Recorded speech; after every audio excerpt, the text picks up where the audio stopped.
long time ago. Pasadena? Is it Pasadena? No, it's on the, it's not as, On the west coast? Deerfield Beach, it's at Deerfield Beach, yeah. And so I thought, I'm gonna go there and find out, you know. And I did, and I met Barb Henshaw and her brother Joe.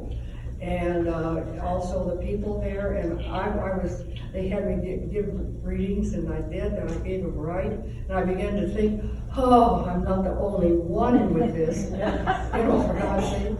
And I had a lot of other very unusual things happen.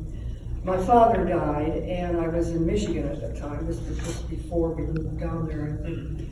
But she wanted to take a trip, and she wanted to go down to Florida, take me and my cousin and go down there. And so we're driving along, and it's kind of dark, and it's kind of a funny road. And we get ready to turn and go into a motel, and she skids, puts us in, not in the ditch, thank God, but almost in the ditch. And she's just, oh God. And she said, oh, I'm glad that's over with, because I have been feeling it all day, you know. And I said, well, Mom, so did I, but I am still feeling it, and I didn't know for sure. You know, I'm just playing at this point with it. I don't know whether it's real or not. So we get to the motel, and I was laying on the bed relaxing, and she was too, and she's still really happy, you know. And then we get up, let's see, she goes to bed, I think, and then I sat there, and this inner voice, not in the ears at all, said, Barbara, are you ready to die? And I had just married my first husband, you know, and I said, no, I'm not ready to die. You know, I don't want to die right now. I want to live. And the voice said, all right, you shall live. A few days after we got down to Florida, I had a cousin there and her husband. They were plane people. They owned planes. They had owned a little small airport at one time. And they were going to take me and my mother. My cousin flew home to Paris, Texas, I think she was in at the time. And my mother and I went ahead.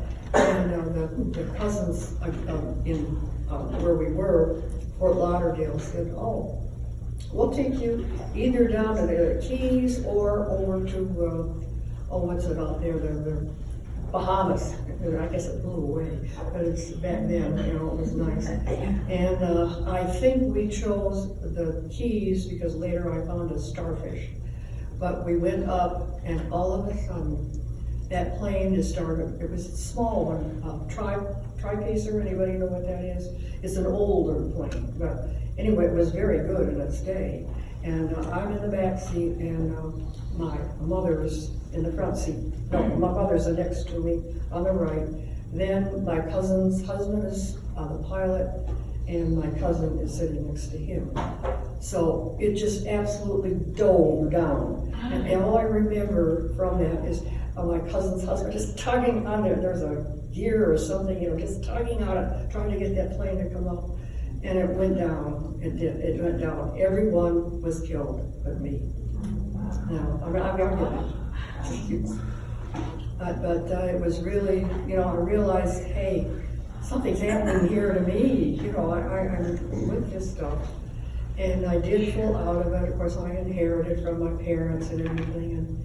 And finally got into in the spiritual church of Divine Life. It was spiritualist at the time with Barb Henshaw and Joe Martin, I think his last name was. But anyway, we got in there, and I was doing, I'd do some reading before they had the minister do her stuff and all that. And by and by, we all lived north of Deerfield Beach, and we decided we wanted to make our own church.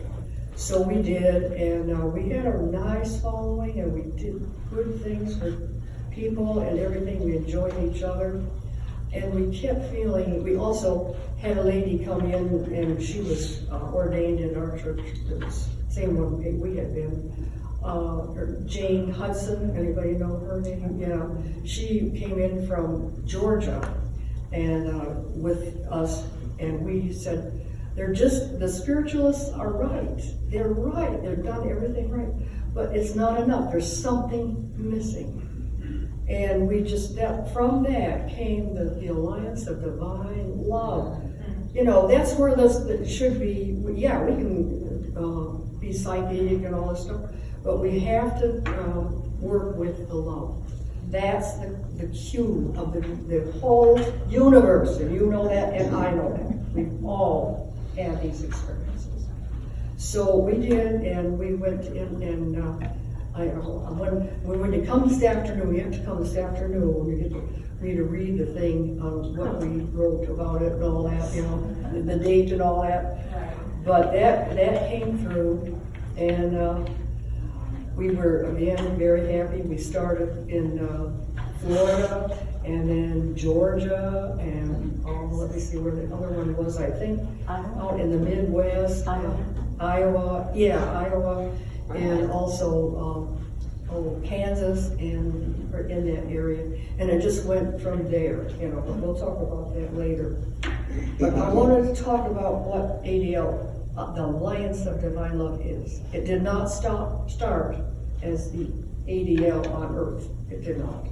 It's only mirroring what's there in the universe, or microverse, or whatever they call it, you know, in science. It is there. It's the founding part of it. And that is what we worked with, and what we work with since that time. And another thing we tried to erase is this differences, you know, or you used to be Methodist and you look at it this way, and I used to be Christian Science, and I do it that way, you know, you. No, we are not that.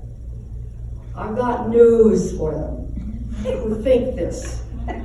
All the people of the world, the Arabs, the Jews, the Mohammedan, whatever you hear, it ain't true. Because the whole thing, the whole love is the only truth. It's all the same. Yes. It's not different from Mohammed. It's not different from Mary, Baker Eddie. Anyway, this is what we found within ourselves, and I think we found it well. I think, you know, I just can't find anybody that's lower right now. Sometimes there are people that they're just visiting us, you know, with these meetings. Boy, not today. They're all, you know. So that's what our guides really, they suggest that we write up a description to put online, that we do not believe in differences. There's only one thing, and that's the only reality. There's no difference. If a Muslim wants to do it one way, that doesn't make them stupid, doesn't make them go to hell. Same thing, you know, I can say that for everything. So that is what they have asked us to put forth, something like that. I don't know, maybe with the board members, we can get together and write some short thing about that. It'll come, you know.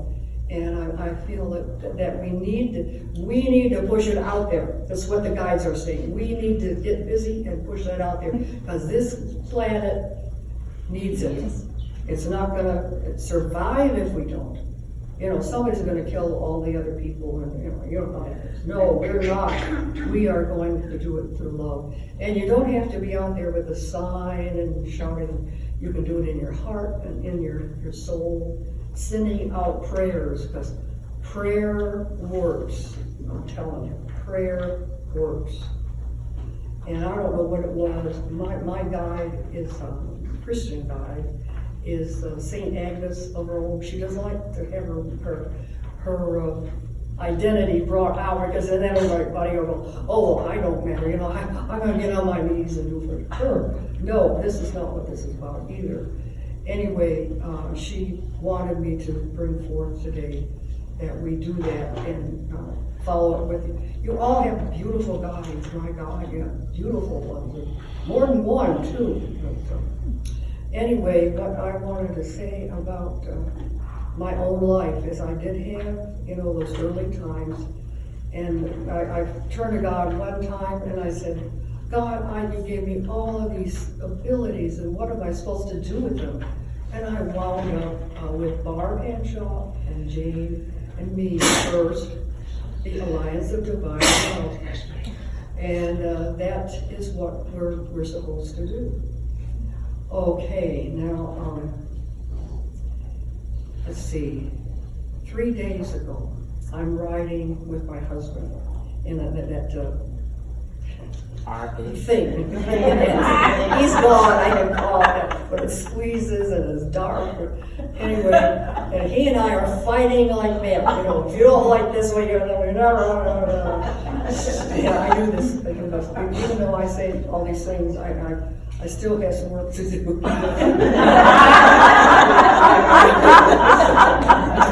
So I'm doing this.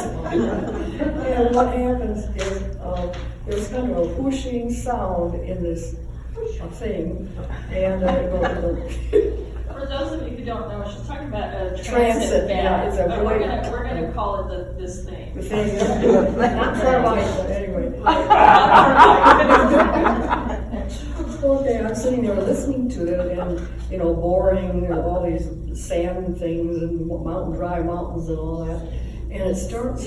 I hear a choir. And I think, what the heck? If I got the radio on or what? No, that wasn't it. And I thought, well, maybe my I just got hearing aids not too long ago. Now, maybe they're bringing it in, who knows? But I kept hearing this old song. It's from the First World War. And it's just like the guys are so tired and they're coming home and they're going, when Johnny comes marching home again, hurrah, hurrah. Johnny comes marching home again, da-da, da-da, da-da, da-da, da-da, da-da. You can, I don't know the rest of the words, but it wouldn't go away, and all of a sudden I realized it was opening me up. Now what? When Johnny comes in, that's really weird. It's not usually that, it's him or something. Okay.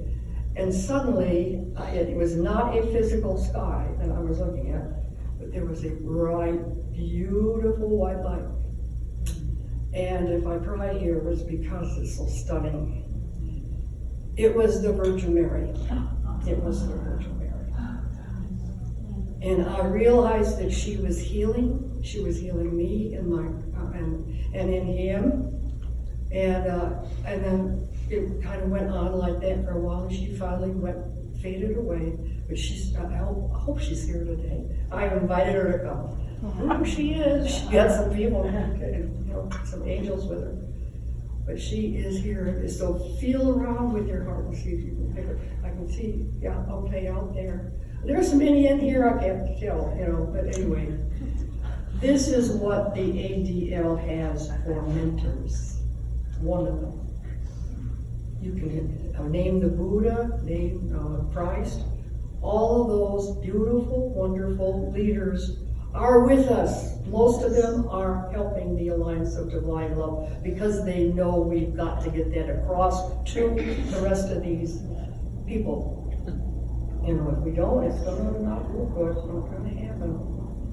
But that's what we really have. And I have a bunch of angels now. I finally learned what those were. I went for years and everybody else is, they're talking to angels. I'm talking to saints and holy people and my ancestors and so forth, but not angels. And so one night I went almost to sleep in my bedroom, and there were several night lights on, for a little bit of illumination. And in way of history, I've had in my life several animals that had just recently died, and they would come to me and they'd cuddle up to me and everything. And that's what I first of all thought it was. I thought it was a big warm dog, sweet, these sweet hearts. And it was right next to me, it was in my right side. And I began in telepathy, not in my mind, not in my mouth, to tell him, oh, aren't you a good doggy? Oh, I'm so glad you came and everything. And then all of a sudden I realized this was too intellectual and smart to be a dog. You know, okay. And I asked him, I said, well, what's your name? And he said, I thought he said Seth, S-E-T-H. And I started calling him Seth. And he said, no, Seth, S-E-P-H. Okay, all right, maybe that's good. And he comes and he gives a lot of healing energy into my neck. And also, when he goes by, he takes a wing, he's got wings. And I know when he's coming, because I can see that like that, you know, he'll call me that way. And this is the first time he did it. And then I said, you know, what are you? And I kind of figured he was an angel, but I didn't know anything about him at the time. I had not really looked at that. And then he kind of rose up, a big, tall, I mean big. And then he, you know, how they float. And I could see that his legs looked like they've been, you know, taped together or something, and I didn't know what that was. And then he had all these wings, and I'm like, oh, okay, you got wings, you know, great. And his coloring was about the color of the seats, only deeper. You know, his face was like what do you call it? You know, but a deep purple. You know, his skin was deep purple. Yeah, eggplant. Who said that? Yeah, that's it. It was eggplant.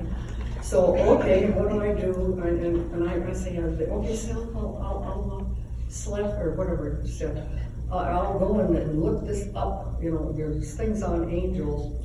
And I found out that I found an angel that they come in very tall, and they have 6 wings. And 2 are on the feet, and he had those wings wrapped around his feet. And, seraphim, that's it. Those of you seraphim center, yeah. And that he was a seraphim, that's what he said, seraph. So he comes once in a while, and he does, he helps us out. I mean, like I say, these are one of the good things that we have. We just have so many people, or angels, so forth, helping us. I don't see how we could possibly go wrong, and we won't. And they help us take everything and become better. And that's what they're doing with us now. And they've taught us, you know, if you've been reading what we send out, this world is not the real one. You know that, don't you? It is not the real one. This one out here, the Tommy one, this is the play world, or the the illusion world. It's a real illusion, and it's fun. It doesn't mean you're supposed to stop living like we are, but it's not the real world. And I would bet you that some of you have had the experience every now and then. It's like an aha experience almost. It'll come to you in a flash, something about that, and for a flash of second, you may be in that world. And it took me 30 years to get where I am with it, and I'm not completely in it all the time. But now it seems to go down to my heart, and then and I can actually. And I'll tell you, if you have something really wrong in your life, and you can do that, take your finger and just push it, it'll go away completely, because you are the one that makes it. We make our own reality. We have look at this pretty thing we have made for ourselves. We have rented and everything. So this world is not the real one. Each of us are moving toward recognizing the real world. It is always there.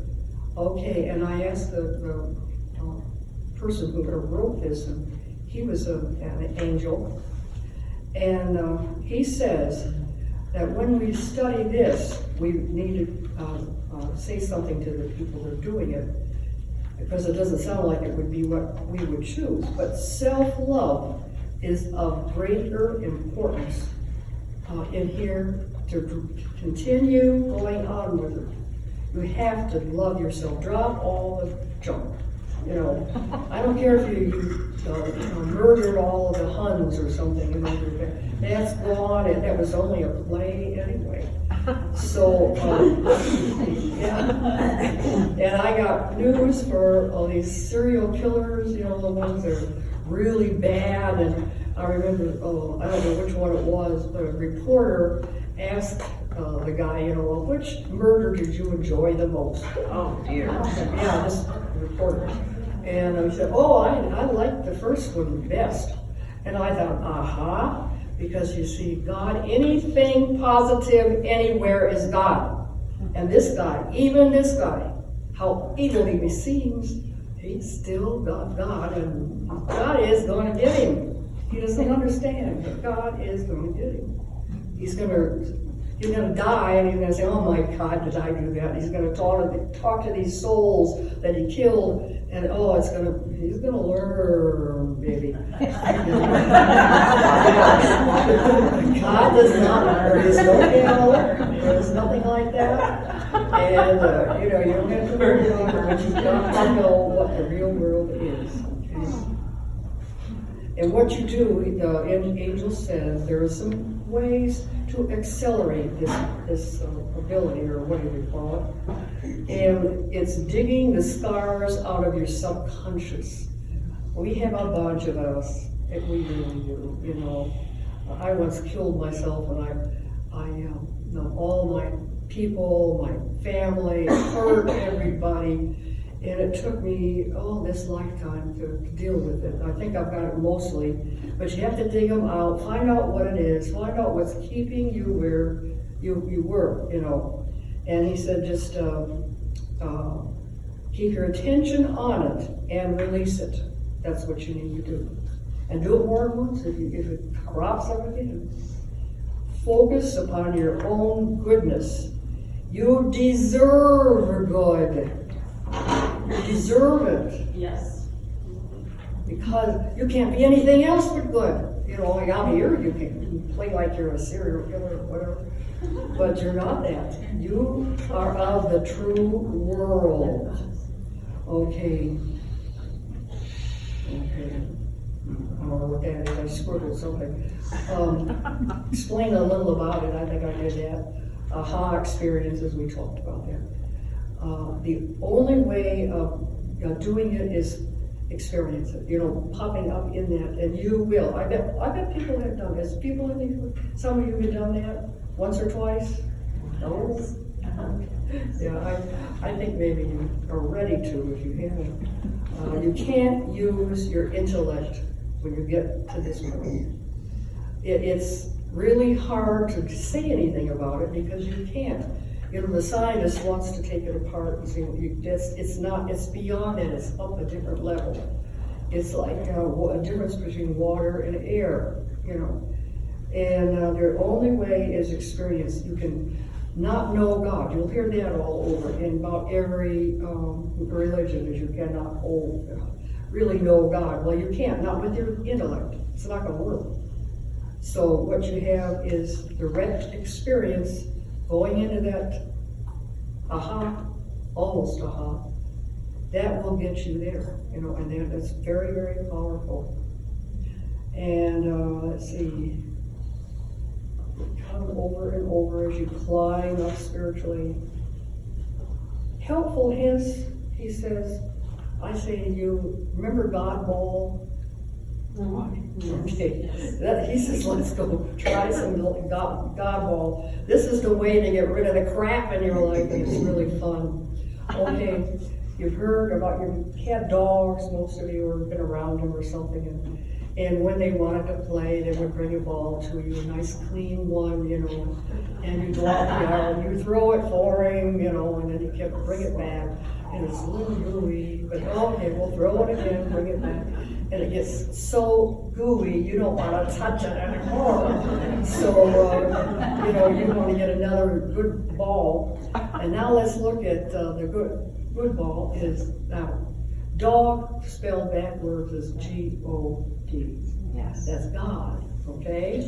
So in God ball, what you do, you just relax and you get all your crap, whatever it is, or a little bit, a whole lot, whatever, and bring it up and make it into an inner, in your mind's eye, and make it into a ball. And what you do after that is this is hard too, I think, but, picture God there in any way that you want, Christ or whatever, whoever, or just plain God. And what you're going to do is give that awful sloppy ball, pass it on to God. It took me a long time to do this because I felt like I was throwing spitballs at the boat.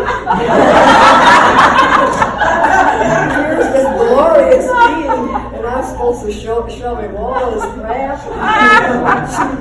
But anyway, just do it. And they said, yes, you do. You have to do that. But you must wait one more thing happening. And that is, God's going to catch your ball, but He's going to give you a clean one back at you. And it's going to come into your life and really be good for you. And you may feel it instantly, or you may feel it 2 weeks from now, whatever. Just keep your heart open for it. Okay, so let me read this. And everybody, if you want to close your eyes or you don't or whatever, some people are like, but what you do is look inside, are you suffering, are you hurt, are you angry or sad or whatever, just roll it up into a ball, a big, icky ball, and don't worry about it, okay? And we've got the Virgin Mary here, and I know we've got her son, well, probably, and just throw it to God, wherever you got God in here, you can always put God anywhere.